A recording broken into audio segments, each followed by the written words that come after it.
the most important part of this event, which is we all read magazines, but how many of you get a chance to hear from the editor of the magazine his experience and his thoughts? Probably not. But Cartoonists India, that way is different. So we have with us Bibek Sengupta, who has been the anchor for the last 4 editions of Cartoonists India, and the work goes on. I would like to invite him. And you will please share your experience and then we'll take it from there. To extend a heartfelt welcome to our esteemed teachers, Sri Chiranjeev Singh sir, our distinguished guest of honor, Amala sir, and each and every one of you who came together to witness the release of this magazine, the 4th edition. Now, why Cartoonists India? There are some magazines out there, not many though, but we are organizing the exhibitions almost every month. The cartoonists from all over India, they are coming here, they are displaying their work. But still there are some limitations you can see every time, that unless you are in Bangalore, there is no way the people who stay outside other parts of India, they can see what is happening here unless you come here and see for yourself. So there is a disconnect, always there is a disconnect, and as we know, India has a multilingual part, and there is always a language barrier. There are lots of cartoonists, they walked over the years. Because of the language barrier, we have not yet appreciated those work. We don't, there are plenty of very, very talented cartoonists, they work for several years. So I came from Kolkata, so I know, I grew up with some cartoonists from Bengal. But when I came here, I came to know first about Ramurthy sir, Mayakamas and all that. Those newspapers are not available there. So I'm sure the situation is same elsewhere as well. So we have been doing this kind of exhibition, and we have a great collection in our archive of all this work. So we suggested, why not we bring out a magazine? So we wanted to request people to come to our gallery to see, that the gallery can go to the different parts of the world through this magazine, so that they can see the rich heritage of Indian cartoons that happened over the last 150 years or so. So around 5 years back, right after the pandemic, when we set out this ambitious project of documenting this Indian cartoon history, not only the English, right to the grassroots of all the regional languages in different states. We are not very sure whether it will at all resonate to the readers or the enthusiasts. But we got a overwhelming response from the enthusiasts, from Jammu Kashmir to Kanyakumari. So they started sending messages, mobile was flooded with the inquiries from where we can get the copies and all. We have never thought of the distribution and how we should do it. We thought we can have some magazines, because many people we have seen, they visit the gallery, they see the exhibition, they ask do we have souvenirs or where we can actually collect and preserve. So that's how we started, and with all the steadfast support from the Indian cartoons community, the families of all the Indian cartoonists. Then we have all the erudite historians, all the scholars, and of course all the guidance from Narendra sir. So he was always there. So that actually is a profound source of motivation. So today, with immense pride, we present you the 4th issue of the Cartoonists India. You can say a testament of our collective dedication. So maybe I can take you through some of the things what you might be wondering, what will be there. So some of the key things maybe I can show you if that is okay. Now we know we have seen mostly the cartoons in the newspapers. And mostly how the cartoons came during the colonial era. So Britishers, they brought Punch magazine or Children's thing. So from there, all the Indian cartoonists learned that technique and they started doing it. But previously, it was not there in the newspaper until it was 1872.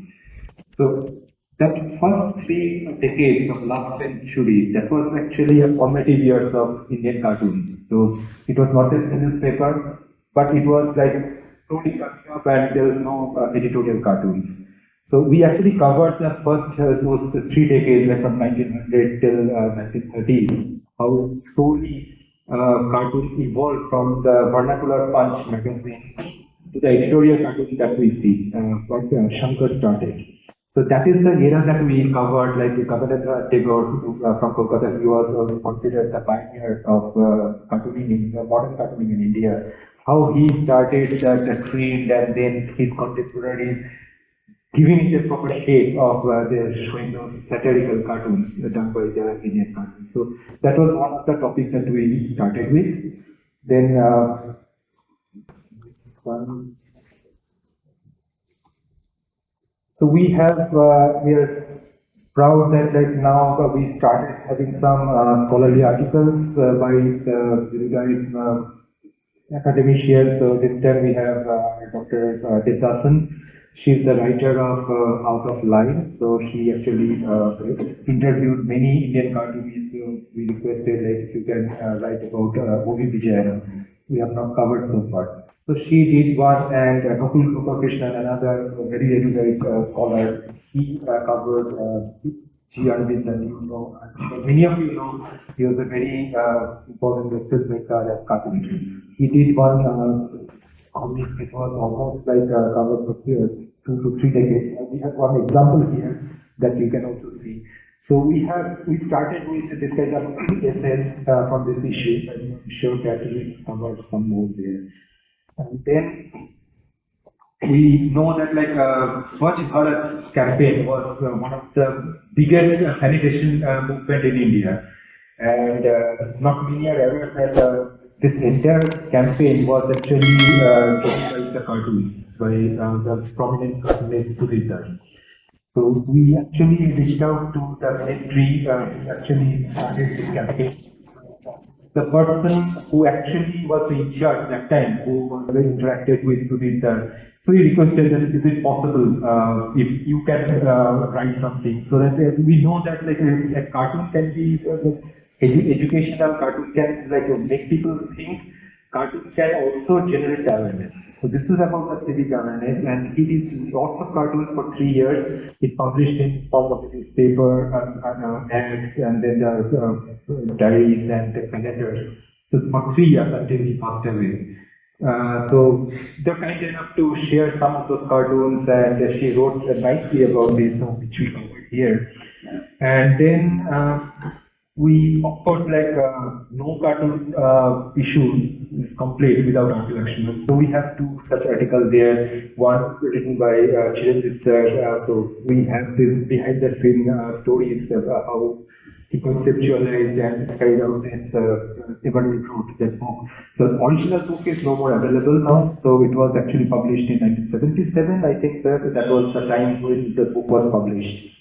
1977. The original book was published by the government of Karnataka, the information department. That book is no more available.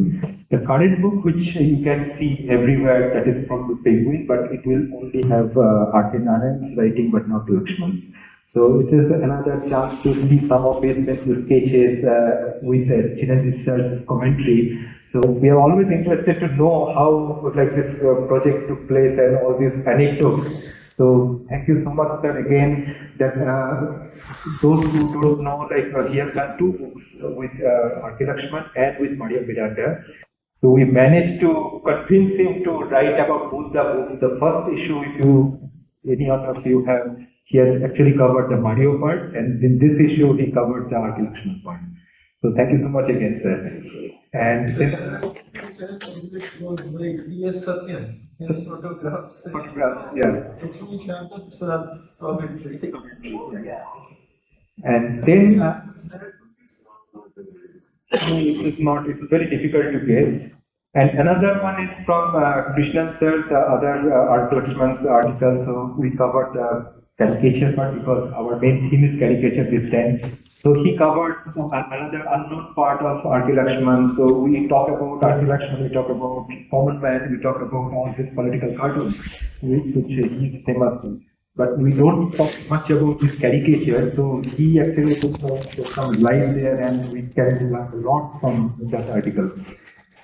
Then coming to the next part, these are, you can see some of the very early cartoons by H.G. Furney. He's a very senior most cartoonist from Pune.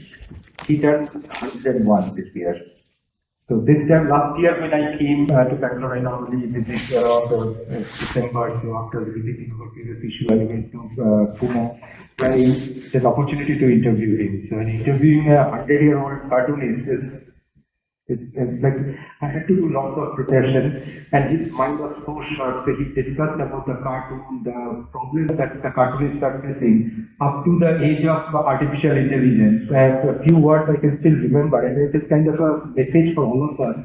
He said like the technology and the innovations are welcome, but cartoonists and the illustrators, they should not forget this traditional skills. So that's something, that's a gift that you are born with. So the message was clear. And that is a very inspiring part of his, and he supported us throughout like our journey. Most of the issues we started writing, and at this stage he's like helping us with all this. So he gave us some of his very old cartoons. We have not seen this kind of cartoons. We have seen most of his illustrations which appeared on the magazines on the cover, but he did few caricatures and cartoons in his early life. So you can see some of those rare work in this issue. Then, of course, we covered this caricature. We started with the history because we know the cartoon was invented by accident. Maybe in other issues maybe we can discuss that, like how it was built. But you can see the first cartoon by John Leach, which was there, and you can find that history, like how it was by accident it became famous, and cartoon was so famous afterwards. But caricature actually started in antiquity, like even during the caves, and then during the Greek civilization, then Romans. Everyone did some form of caricatures. So it actually evolved. Like what we see, it was completely different that time.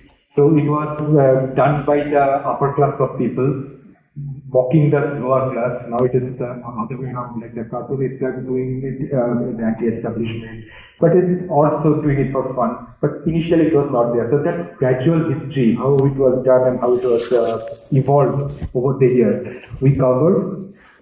Along with that, we also shared some of the articles by all these main cartoonists from India, how they have done. But the most important thing is, like, I'm sure that not everyone is interested in history. Some are basically the cartoonists, some are caricaturists. So we actually started a new section. Maybe we can just go to a slide. I think it is there somewhere. So this is a new section that we started. So we actually approached some of the caricaturists, very prominent caricaturists, like who have built their career from 5 different parts of India, to say a few words like the tips and tricks, the philosophy behind the caricature, and everyone is having their own style techniques which appeared in many publications during their time, and also some from our contemporary. So they actually started this new trend, and we are planning to continue this in our next issues, so that who are interested to learn this technique, because it's very difficult to learn cartooning, it's very difficult to learn caricatures. There's no institute who will teach this thing. So better we can learn from the masters. So that's what we had our ideas. So Professor also accepted, no, we should do this something. So this is a new section that we started. Hope everyone will like and get benefited to hear from the masters. Because it's very difficult to bring everyone in one stage and having a kind of a master class. Then we thought, why not we can do it through our magazine. So this is a new section that we started. And then we continued our journey of this documenting the regional cartoon history. So we started from the very first issue, that we covered almost 7 different languages, their history. Then we had Odisha. Last year we covered Jammu Kashmir. And this time we tried to cover the Hindi-speaking belt, mostly the North Indian states. And there are many cartoonists who really started working like since the colonial era till now. So Dr. Dayal Chatterjee wrote a beautiful article covering those parts. So yeah, we are continuing this journey of capturing and documenting the regional cartoons. Then we also have some interviews here. So we have an interview of Jilapa sir and Subhani sir, who is from Deccan Chronicle, from Hyderabad. So we continue having this kind of interviews to give their views, ideas through these interviews. So that is also helpful, and we can learn a lot from there. Then this person, his name is Ivan Vyas. I'm not sure whether the people are aware of him, but if I say a movie called Tare Zameen Par, the Amir Khan movie, if you've seen how Ishan Awasthi's life, he has done this beautiful animation using clay. So he is one of those cartoonist turned animator of the international repute. He worked with almost all the premier animation studios, as well as with UK Artman's animation studio. You are Wallace and Gromit. So that is the most common and most popular like clay animation. So he's one. He actually graduated from NIT, and he was also part of the crew. So he went there and he did a series called Shaun the Sheep. So, but he was actually a caricaturist. So I just requested him right now. We know that cartooning is more a career option in today's world. So we are looking for different fields. So why not you can share your thoughts, like how a good caricaturist can be a good animator in case they are interested. So he shared his thoughts. So that was something pretty motivating. And he shared some of those behind the scenes, like you can see, Ethan is observing how it is taking place, which is different kind of animation. The animation is very tough. It is like each stage you have to take photographs and then you have to connect together. So he shared those ideas, so we covered that part here. And we also have an article by Dr. Son or Ashok Keni, so who did as this gallery, so that we have the house where we have documented and building our archives here. So these are a few of those articles. There are many there, so you might get to see. So I hope you'll enjoy and will get the constant support from everyone, and we can carry on and we can continue with this journey. Yes, sir. I have a question. Can you show? You had said you had an information. Can you show that particular slide? Yes, again. Yeah, sure. It's a beginning slide.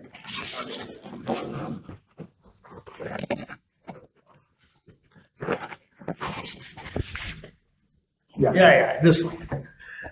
I just want to tell you about this particular slide. You see, you have at the left PL 480. Does anyone know what is PL 480? Yeah. The wheat testing is shown. So those were the ports of wheat which were. Yeah. So I just want to share. It's a brilliant cartoon. Yeah. Having worked for the US government for 11 and a half years, that I was with the American Embassy many years ago. So after Indian independence, you had during Jawaharlal Nehuru's time, you had the American government invested a lot of money in India, and those are called as PL 480 funds, Public Law 480 funds. And in fact, all the expenses which were incurred for the Green Revolution in India came from PL 480 funds. So all the US missions, like the American Embassy, consulates, and all the funds were in Indian rupees, and they did not allow, the Indian government under Jawaharlal Nehru didn't allow those dollars to get out of the country. They said, you keep it in India. So that was drawing interest, and that is how the US missions in India were, incurring all the expenses. So when the Green Revolution happened, so this is a brilliant cartoon. I want to explain to you how brilliant it is. So although Mahatma Gandhi is no more, But the public law 480 funds, and actually, what can you say about the father of the nation? He was a great man. So that shows the wheat, all the wheat fields, and I think it is a depiction of that particular era. Because I haven't worked for the US government, I can tell you this: the public law 480 funds is whether it's helping or not helping, but it is pulling it down. Getting a pardon for him to just like Yeah. So, along with the wheat and the millets Yeah. came Parthenium. Yes. And the Guinness Book of Records still has this. The biggest check ever written was by Johnson, President Johnson. Yeah. Then he wrote off Indian 480 debt. Yes. Yeah. So that's what I thought. any I other don't know if anyone remembers PN 480 and wheat imports, but everybody now sees Parthenium everywhere. Yeah. Especially Bangalore. Especially Bangalore. Unfortunately, after this, Fadlis has decided to stay away from the politics because he wanted to continue his artistic thing to do more like non-political cartoons. So I want to congratulate you. You have put this. It's a very, very rare, Very rare one. very rare one. Thankfully, he had a copy, so he shared. We shared it with you. I don't think he has. You won't find this anywhere else. No, I have not seen it in this book. Yeah. It was not there. Thank you so much. Shall we take the- Yes, yeah. Thank you so much. Thank you so much. So you will be here till Till next week, I'll be here. But I'll give you a copy suddenly. Yeah, I definitely, sir. I'll come for you.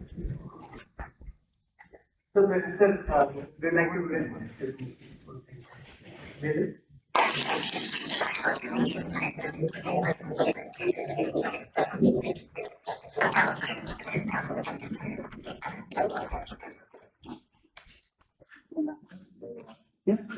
yeah, give it.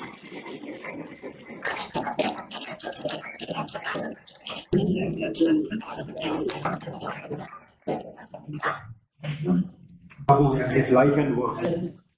It will be incorporated without like covering the UK part because that is one of his heydays that he spent during that time of that era. It is a very significant decade when we had this mainly the geopolitical turmoil during that time. He was in UK, especially the Vietnam War. So. Mostly his work were there in UK, so I actually visited the British Cartoon Archive. So this archive is in the University of Kent. So I contacted them, so they had all those collections like what he has published during his stay in UK. So this is the British Cartoon Archive. I'm with their chief archivist, Claire Weller. So she helped me a lot. So they have everything documented there. So she said like we have to fetch all those cartoons from our archive. If you can tell us which cartoons you'd like to see. So there are plenty of cartoons, but it's very difficult to check like what is the context because like mainly the editorial cartoons like without this context.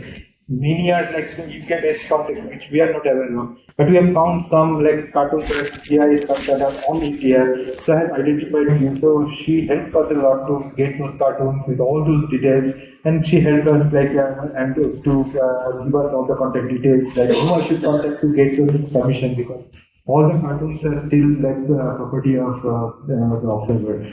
So I went there and she actually showed us like how does preservation and archiving takes place because this is a very interesting thing that we are doing it, but actual all this preservation technique, it's a very scientific technique and archiving.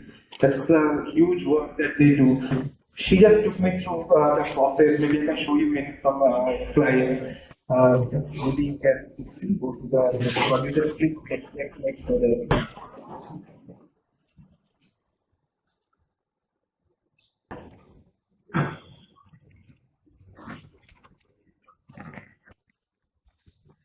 So you can see here, so it's nothing to see there, but you can see all the boxes are full of all the cartoonist work, the original work they have in their collection, and how they preserve it in the box, because it is very difficult to preserve the original artwork, especially the newspaper, because after years like it's very brittle and it is very difficult to preserve those works. So they showed us like how, what is the best way to preserve those cartoons. So we have some photographs. Sir, can you just make it a slide and then we can quickly show them then it will be. Control comment A, then you can select all. Okay. So here you can see like how it was done. So they keep those cartoons behind two hardbound papers, like using those semi-transparent like butter paper, so that the ink should not like waste the paper. So that's how they do it. You can see here how it was done. And you can see in the previous one, you can see it was actually showing me in every box they are having those barcodes so that they can scan the barcode, they can easily identify, because there are like some millions of cartoons are there, so they can check the barcode and they can get it like which box we can find it there. So that's how they do all the archiving and preservation process. So it's quite interesting to know like how it was done.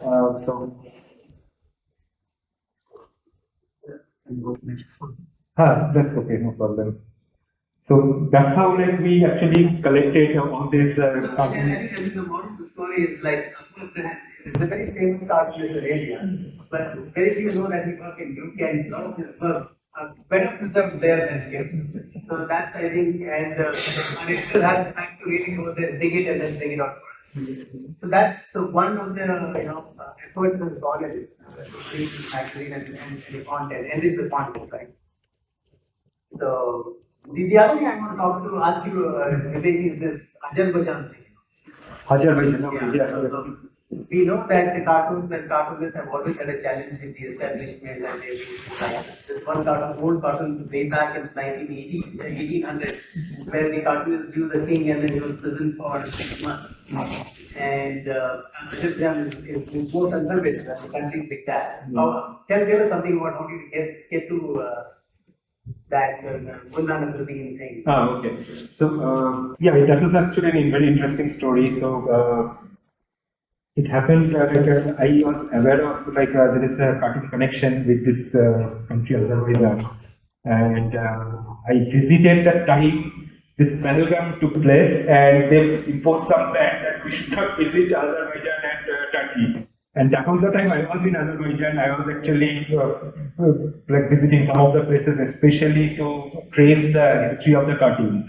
So that is actually a nice thing. And before telling this story, I need to tell you about Azerbaijan, because that itself has there's some history behind this country as well.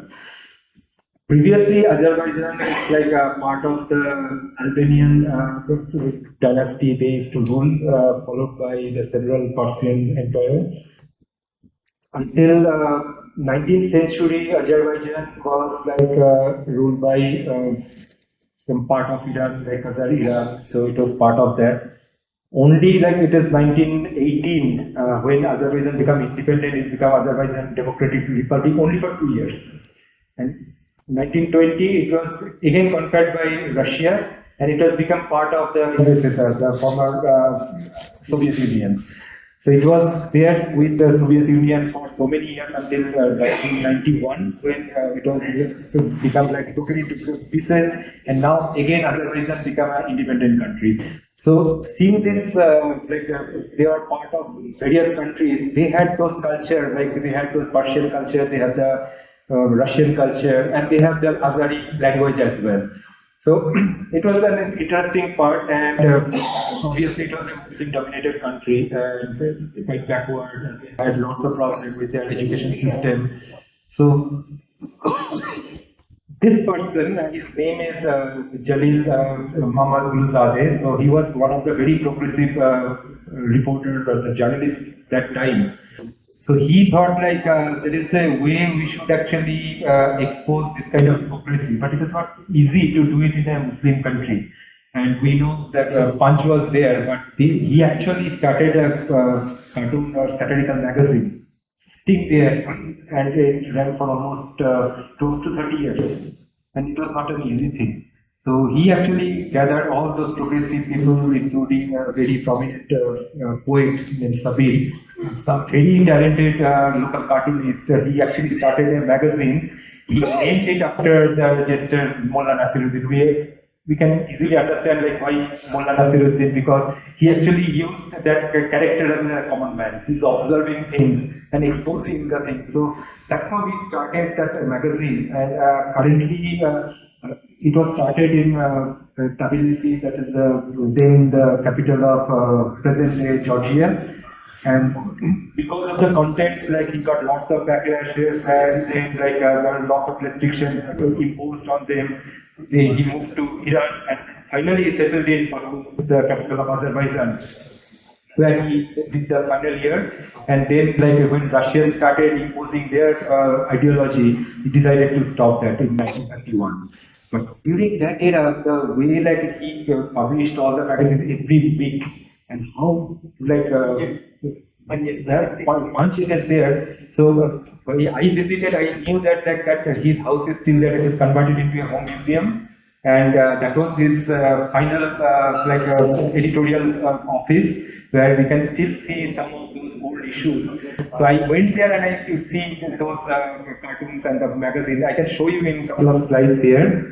So this is the house, his house, where you can see his statue there, and then it's a very small house where actually this office was there. So his house, now it has become a museum where he used to work, and they are very kind enough to show us all these details there. So some of these old magazines of Mullah Nasiruddin I could see. So this is the first issue of the Mullah Nasiruddin. So he's asking all the community to wake up now. The dawn is there. You should educate yourself and be there. And this is one of the cartoons. I actually used it in this magazine. You can see here that two ladies in burqa, and they are looking at the prison, and they are saying, "See how dirty their windows." So that shows how the lifestyle was there. So how like bold cartoon it is. So you can see those cartoons there showing some elites from the upper class, how they behave when they are in country and when they behave when they go to the Western countries, with wife, with the girlfriend. So this kind of cartoons they did during that time. Even the next one, if you see, the local Azari women, they are so amazed to see, okay, they are like house teachers is so literate, like you go and learn and write like a man. So that shows the cultures and the thing there. So here you can see some of the political cartoons that like all the main countries, how they are actually taking the advantage of their power with the smaller countries. So you can see here how Peter presented all the bureaucrats and the ministers carried by the common people. So how bold cartoons these are. You can see here this one, like Nazari is saying like all this. You can see Persian, the Turkish, and the Russian. They are putting their tongue there, and he's saying, "I already have a mother tongue. We are putting all these tongues." So such a nice cartoon. So we got those cartoons there, so we tried to have some collection with us, and I covered a little bit about that, so that like these are the small countries, they actually do lots of things in the area of cartooning that we should know.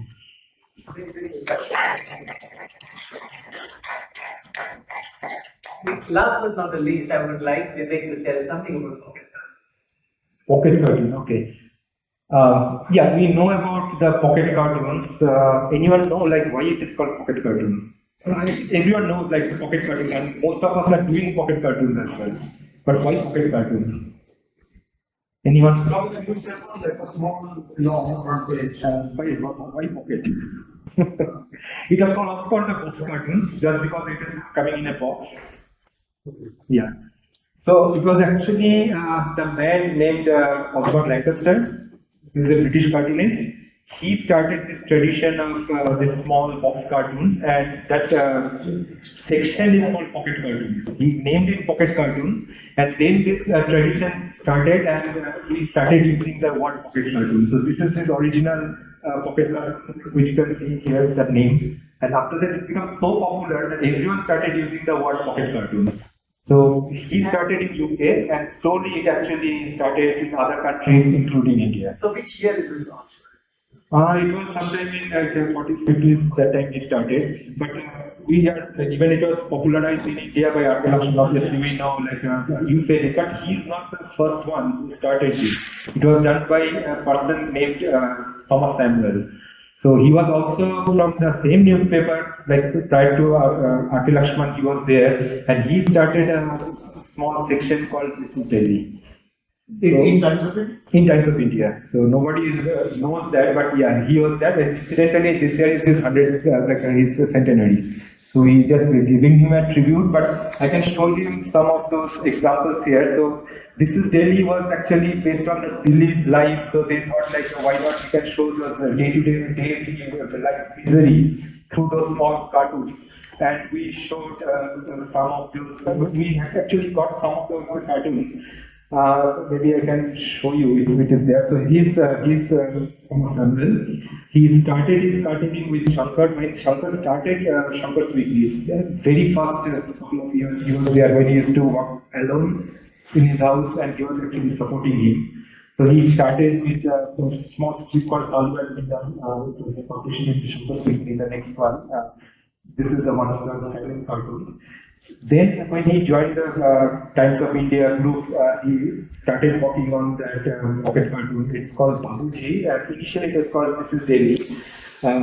Maybe I can show you one example for this one. So this is actually the first pocket cartoon in India. So he started with the name This is Delhi. Why the name was changed? This is another funny story. So it is about the Delhi life he did it. And one day some person came all the way from Pakistan and he was so surprised to say this, oh, you published this as well. Then he said, what do you mean? So we have some newspaper in Lahore. We have the same cartoon just called like This is Lahore. So they actually complicate without even taking any permission from there. So in Lahore they know that this is done by some Pakistani cartoonist. So then they decided let's change the name and name it to Babuji. And like common man, he's not a silent observer, he's sharing his ideas, thoughts, not ideas. So that's how we actually came to the picture. Yeah. So the Jain group from Times of India copied it from Pakistan. So it is a very funny story. So and we were like kind enough that like when last year I visited Delhi, so he passed away a few years back, but his missus and his son, he actually helped us to gather all his original artwork. I think one of the pictures is also there. So these are few books actually he published that time. None of the books are available now. And his autobiography, Never a Dull Moment. And maybe the next one. He has done lots of political cartoons and community development also he has done during that time. He was a little younger than Akilakshman, but he has done this before him. So these are all published in Kannada Times at that time. And his wife and son Sushil Thomas was kind enough, like when I visited, they gathered everything from their attic, like now you see whatever you want. So I said, yeah, it will be very good, like we can have an exhibition later, but at least we need to give him a proper tribute on his 100th year. So that was the idea. So we are really thankful to them to help us with all the cartoons. Thank you. So this is our editor for Cartoonists India. Enormous effort is put into getting the right content from different sources across the globe. So thanks to Bibek, we just here, right? Thank you so much. So with this, I think we conclude the thing. I would like to thank each one of you, the cartoon fraternity who contributed to the magazine. We have eminent Gujarappa sir here, and then we have other artists. Nanjita Swami is there. Their works are at display, and so I would like to thank all of them for their vibrant contribution and continue to do so. We do have some snacks at the other end, so you can have a little bit, and that's what we will conclude the day for. Thank you very much.